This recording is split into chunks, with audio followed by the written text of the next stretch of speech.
Bismillahirrahmanirrahim. Assalamualaikum warahmatullahi wabarakatuh.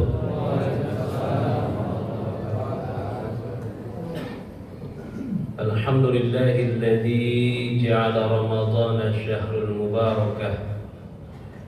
Wassalatu wassalamu ala Rasulillah Sayyidina Muhammad ibn Abdullah wa ala alihi wa ashabihi wa mawalah. La hawla wa la quwwata illa billah, amma ba'd. Hadirin wal hadirat rahimakumullah. Di mimbar kultum yang singkat ini, Al-Fakir mengajak merenungkan dua ayat firman Allah di surah Al-Isra ayat 18 dan 19. Allah berfirman, A'udzu billahi minasy syaithanir rajim. Man kana yuridul ajilata ajjalna lahu fiha ma nasha'u liman nurid. Thumma ja'alna lahu jahannama yaslaha madmuman madhura. Wa man arada al-akhirata wa sa'alaha sa'yaha wa huwa mu'min fa ulaika kana sa'yuhum mashkura. Allah berfirman, man kana yuridul ajilah, barang siapa yang menginginkan kehidupan dunia. Dunia di ayat ini Allah utarakan dengan kalimat ajilah, yang artinya cepat sirna, cepat lenyap, cepat berlalu. Gak lama kita di dunia ini, Bapak Ibu, dan tidak terasa kita sudah di angka, ada yang mungkin 40, 50, 60, 70. Artinya sudah tidak muda lagi kalau sudah di angka 40. Di awal ayat ini Allah nyatakan barang siapa yang menghendaki, yang menginginkan kehidupan dunia. Sebelum kalimat ajilah ada kata kana dan yuridu.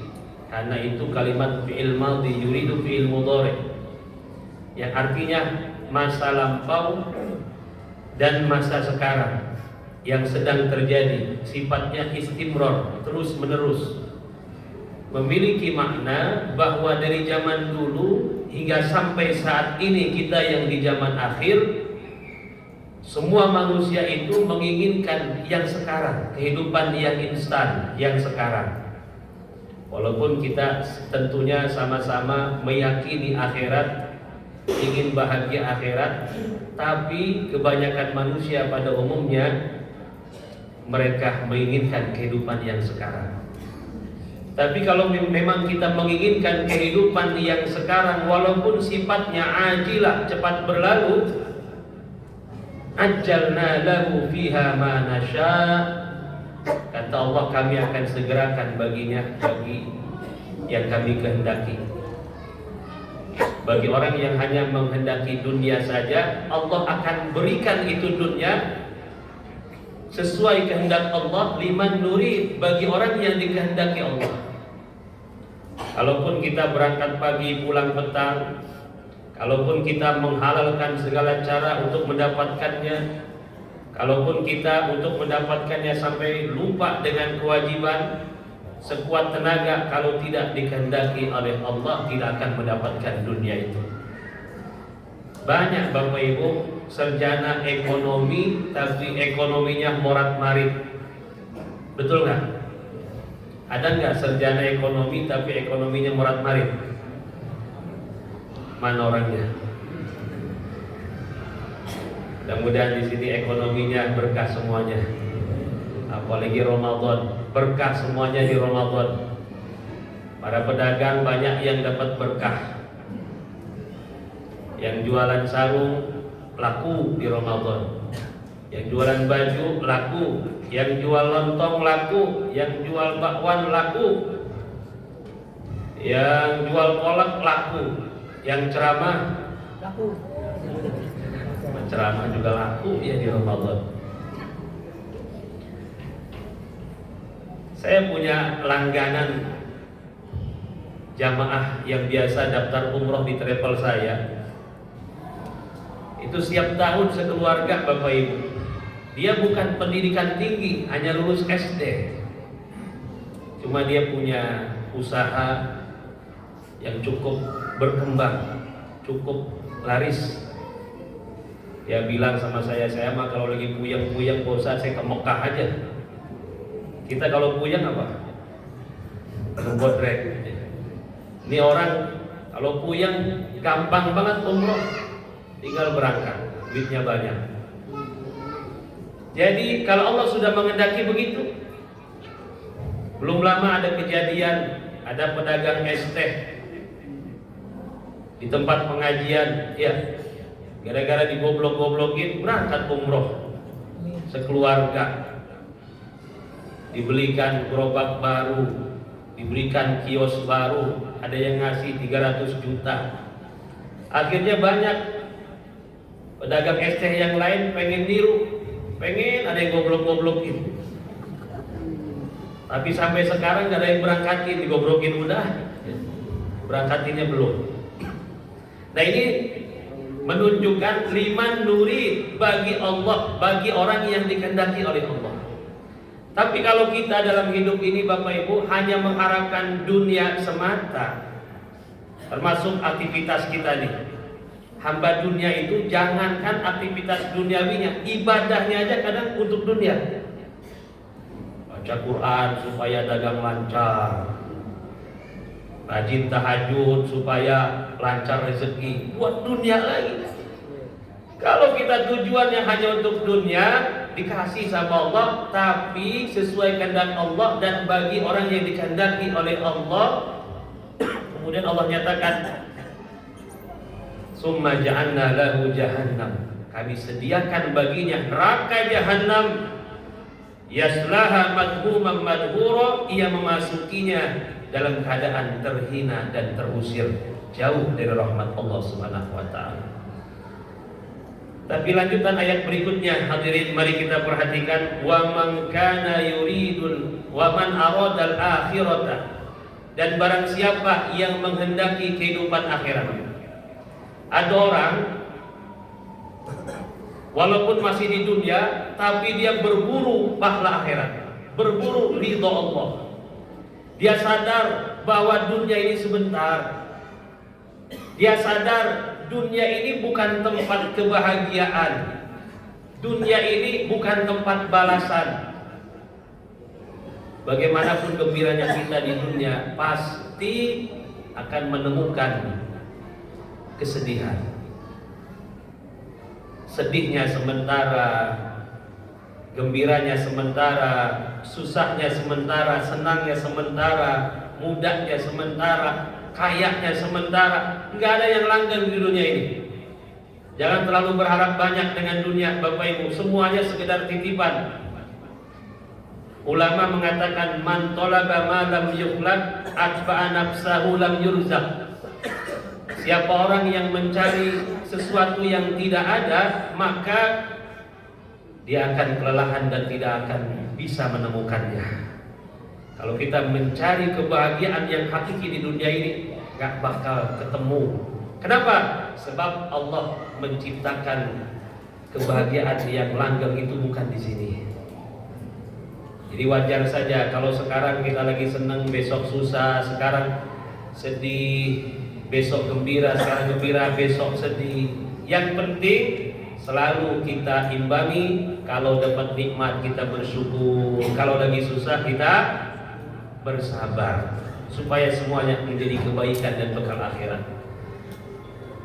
Siapa orang yang menghendaki kehidupan akhirat, wa sa'alaha sa'yaha, dan dia berupaya ke arah itu. Disuruh puasa, kita puasa, sabar puasanya. Kalau sekedar menggugurkan kewajiban, menahan diri dari makan dan minum, itu puasa orang awam yang tidak dijanjikan mendapatkan pahala. Kalau puasa hanya sebatas itu.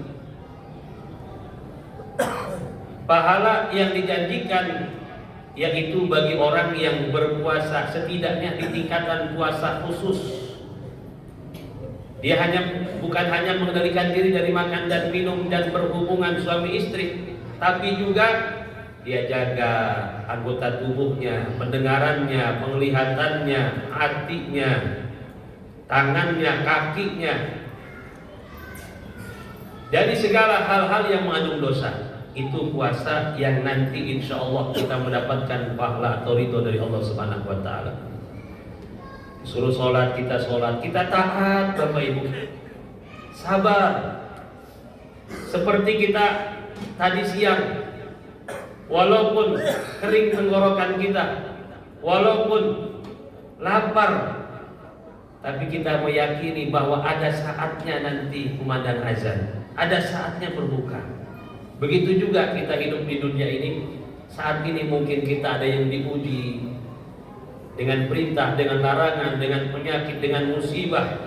Ada yang diuji dengan berbagai macam ujian, kemudian kita bersabar, tetap istiqomah di jalan Allah. Maka orang-orang yang semacam ini, yaitu nanti akan mendapatkan balasan yang terbaik dari Allah. Faulaika kana sa'yuhum mashkura. Mereka adalah orang-orang yang usahanya dibalasi dengan balasan yang baik dari Allah Subhanahu wa taala. Bapak Ibu yang dirahmati Allah, untuk mendapatkan balasan yang terbaik ini tidak mudah. Karena kalau sekedar buah daripada ibadah, insya Allah kita dapat di dunia ini. Tapi kalau balasan itu nanti di akhirat. Kalau saat ini gara-gara saum, lewat puasa, lewat berzikir, lewat baca Quran, hidup kita menjadi tenang, itu bukan balasan, itu buahnya. Kalau ada orang yang dilancarkan rezekinya, dapat rezeki dari jalan yang tidak disangka-sangka karena keikhlasannya dalam beribadah, karena ketakwaannya, itu pun belum balasan. Itu namanya buah. Tapi balasan itu, kata ulama, dapat ditandai dengan buah. Insya Allah kalau kita ibadah ini sudah mendapat buahnya, misalnya kita semakin merasakan lezatnya ibadah, nikmatnya taqarrub ilallah, nikmatnya puasa, itu tanda insya Allah ibadah kita nanti mendapatkan balasan yang terbaik dari Allah Subhanahu wa taala. Terakhir Bapak Ibu, dengan ini jelaslah bahwa urusan dunia, karena Allah yang ciptakan kita dan Allah yang mengendalikan dunia dan akhirat, kita gak usah ikut campur. Biarlah itu Allah yang atur. Kita gak usah ikut-ikutan. Urusan kita hanyalah taat dengan perintah Allah. Saatnya mencari rezeki, Allah perintahkan cari yang halal, jemput yang halal. Caranya perbaiki. Allah perintahkan ibadah dengan baik. Kalaulah boleh kita kutip bagaimana Asy-Syaikh Ibnu Athaillah As-Sakandari dalam kitab hikamnya, beliau membimbing kita, ijtihaduka fima dzulina laka wa taqsiruka fima dzulima minka dalilun ala timasil basirati minka. Kesungguh-sungguhanmu kepada urusan-urusan yang sudah dijamin oleh Allah kepadamu, dan ketidakseriusanmu kepada urusan-urusan yang Allah perintahkan kepadamu, itu merupakan tanda butanya mata hatimu. Hadirin, orang yang buta mata hatinya, dia tidak tahu mana yang semestinya dikerjakan, mana yang semestinya tenang-tenang saja. Urusan rezeki ini sudah diatur, jangan khawatir. Yang mau lebaran, yang mau beli baju, mau beli ini, mau itu, ya. Singkirkan itu dulu. Kita fokus yang diperintahkan oleh Allah. Apa itu? Yang mesti diseriusin, kata ulama, 3 perkara. Yang pertama, taubatan nasuha. Ini mesti serius. Kapan lagi kita mau taubat? Yang kedua, takwa. Yang ketiga, istiqomah. Orang kalau sudah serius dengan 3 hal ini, insya Allah dunia akhiratnya menjadi mudah semuanya. Demikian hadirin, ini saja yang dapat saya sampaikan. Mudah-mudahan berkah Ramadan kita semakin dekat kepada Allah Subhanahu wa taala, ibadah kita diterima Allah Subhanahu wa taala, dan kita bukan hanya dikumpulkan di tempat yang mulia ini, insyaallah nanti di yaumil kiamah dikumpulkan bersama kasih kita Nabi besar Muhammad sallallahu alaihi wasallam. Demikian, subhanakallahumma bihamdika asyhadu an la ilaha illa anta astaghfiruka wa atubu ilaik. Assalamualaikum warahmatullahi wabarakatuh. فبأي آلاء ربكما تكذبان